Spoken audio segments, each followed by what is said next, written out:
1985 में यूएसएसआर को हेड किया मिखाइल गोर्बाचेव ने, जिन्होंने आते ही यूएसएसआर के इकोनॉमिक और पॉलिटिकल स्ट्रक्चर में कई रिफॉर्म्स किए, जिसमें से मोस्ट इंपॉर्टेंट थे पेरेस्ट्रोइका और ग्लासनोस्ट। इन रिफॉर्म से उनकी खुद की पार्टी के लीडर उनके अगेंस्ट हो जाते हैं और माना जाता है गोर्बाचेव के यही रिफॉर्म्स यूएसएसआर के डिसइंटीग्रेशन के कारण बने। बट क्या सच में या यूएसएसआर के डिसइंटीग्रेशन के पीछे कई और रीजंस भी थे? तो आज के इस वीडियो में हम जानेंगे सोवियत यूनियन के डिसइंटीग्रेशन के रीजंस के बारे में। So let's start. Last video में हमने ये समझा कि मिखाइल गोर्बाचेव के आने के बाद कैसे धीरे धीरे सोवियत यूनियन कोलैप्स करना शुरू कर देता है। बट ये कोई फर्स्ट या लास्ट पॉलिटिकल सिस्टम नहीं था जो कोलैप्स हुआ था। बट सोवियत यूनियन के कोलैप्स होने के कुछ यूनिक फीचर हैं जो कुछ इस तरह है। Firstly, internal weakness of Soviet political and economic institution which failed to meet the aspirations of the people। जैसा कि अब तक लास्ट वीडियोस में हम जान चुके हैं कि सोवियत यूनियन की इकोनॉमी का कई सालों से लगातार स्टैग्नेट होना इस सिस्टम को कोलैप्स की तरफ ले जाता है। But the question is, Soviet union की इकोनॉमी स्टैग्नेट होने के रीजंस क्या थे? तो इसका सबसे पहला रीजन था सोवियत यूनियन का अपने ज्यादा से ज्यादा रिसोर्सेज को न्यूक्लियर और मिलिट्री आर्सेनल को मेंटेन करने में यूज करना, जिस वजह से धीरे धीरे वहां फूड की शॉर्टेज होने लगी। इसके अलावा अपने ईस्ट यूरोप के सैटेलाइट स्टेट्स के डेवलपमेंट की रिस्पॉन्सिबिलिटी भी यूएसएसआर उठा रहा था। इन स्टेट्स में जब भी कोई प्रोटेस्ट या रिबेलियन हुआ करते थे तब सोवियत यूनियन अपनी आर्मी को यहाँ भेज दिया करता था। फॉर एग्जाम्पल लियोनिड ब्रेज़नेव, जिन्होंने चेकोस्लोवाकिया में रिबेलियन होने पर वहां सोवियत यूनियन की आर्मी को भेजा, जिस वजह से उनके मिलिट्री आर्सेनल पर खर्च बढ़ता गया। And most important, Soviet union में शामिल 5 सेंट्रल एशियन कंट्रीज जो काफी ज्यादा बैकवर्ड थे, उनकी रिस्पॉन्सिबिलिटी भी यूएसएसआर उठा रहा था, जबकि सोवियत यूनियन में शामिल ईस्ट यूरोपियन कंट्रीज उनके कंपैरिजन में काफी प्रॉस्पेरियस थे, जिस वजह से यूरोपियन कंट्रीज को लगने लगा कि सेंट्रल एशियन कंट्रीज का बर्डन भी उनके ऊपर ही है। ये रीजन इस सिस्टम को ह्यूज बर्डन की तरफ ले जाते हैं, जिससे ये सिस्टम कोप विद नहीं कर पाता है। Second reason is, at the same time, ordinary citizen became more knowledgeable about the economic advancement of the West। West का डेवलपमेंट ईस्ट से कहीं ज्यादा था और अब ऑर्डिनरी लोगों को इस एडवांस सिस्टम के बारे में ज्यादा नॉलेज थी। लोग अब क्लियरली कैपिटलिस्ट और कम्युनिस्ट सिस्टम में डिफरेंस कर सकते थे। बहुत सालों तक सोवियत यूनियन अपने सिस्टम को वेस्टर्न कैपिटलिज्म से बेटर बताता आया था, बट रियलिटी बिल्कुल अलग थी, जो अब सोवियत यूनियन के लिए पॉलिटिकल और साइकोलॉजिकल शॉक बन चुकी थी। Third reason is, the Soviet Union had become stagnant in an administrative and political sense as well।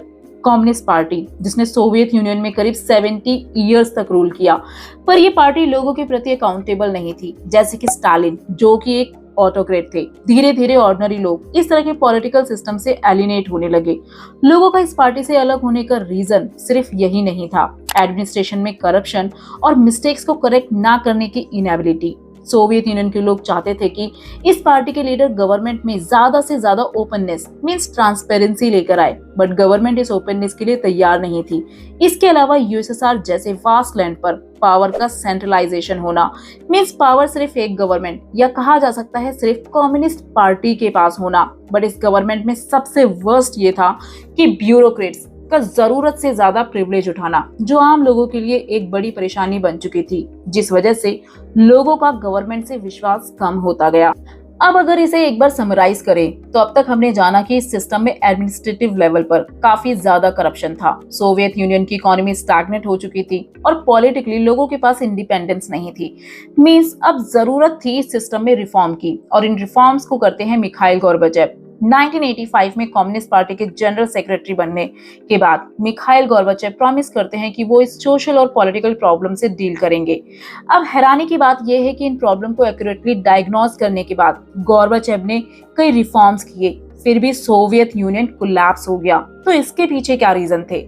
अब इसका आंसर काफी कंट्रोवर्शियल है, क्योंकि इस क्वेश्चन को लेकर थिंकर्स और हिस्टोरियन के अलग अलग ओपिनियंस है। बट इसका एक कॉमन आंसर ये है कि इन रिफॉर्म्स को लेकर लोग 2 ग्रुप्स में बटे हुए थे।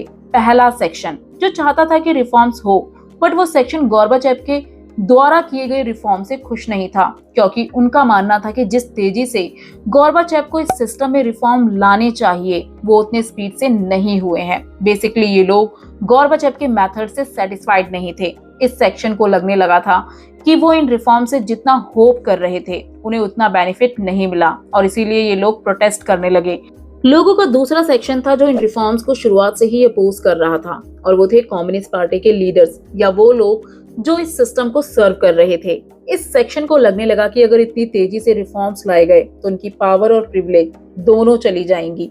अब अगर देखा जाए तो ये दोनों ही साइड्स रिफॉर्म से खुश नहीं थे, और इसीलिए गोर्बाचेव के रिफॉर्म्स ने टग ऑफ वॉर की सिचुएशन क्रिएट कर दी। ये एक ऐसी सिचुएशन थी जिसमें गोर्बाचेव का सभी साइड से सपोर्ट कम होता गया और लोगों के ओपिनियंस डिवाइड होते गए।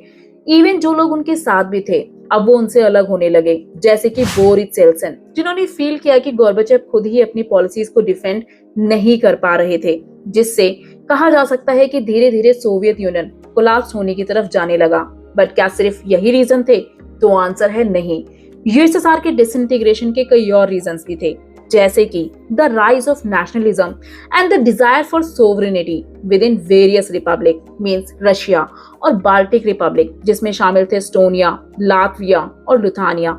इनके अलावा यूक्रेन, जॉर्जिया और अदर रिपब्लिक्स में नेशनलिज्म के एस्पिरेशन का जागना, जो यूएसएसआर के डिसइंटीग्रेशन का इमीडिएट रीजन बना।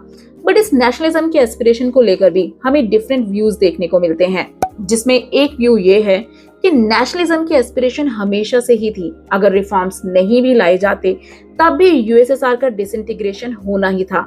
बेसिकली ये हिस्ट्री का व्हाट इफ पार्ट है, बट ये पॉइंट अनरीजनेबल बिल्कुल नहीं है। जबकि दूसरा व्यू ये है कि नेशनलिज्म की एस्पिरेशन थी, बट गोर्बाचेव के रिफॉर्म्स ने इस प्रोसेस को और ज्यादा स्पीड अप कर दिया। सिचुएशन अब हाथ से निकलने लगी, जिससे लीडर्स का इस सिचुएशन को कंट्रोल करना मुश्किल हो गया।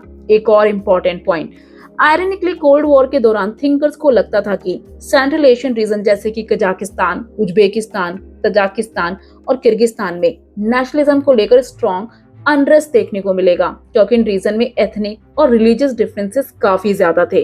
बट सब कुछ एक्सपेक्टेशन के अगेंस्ट हुआ।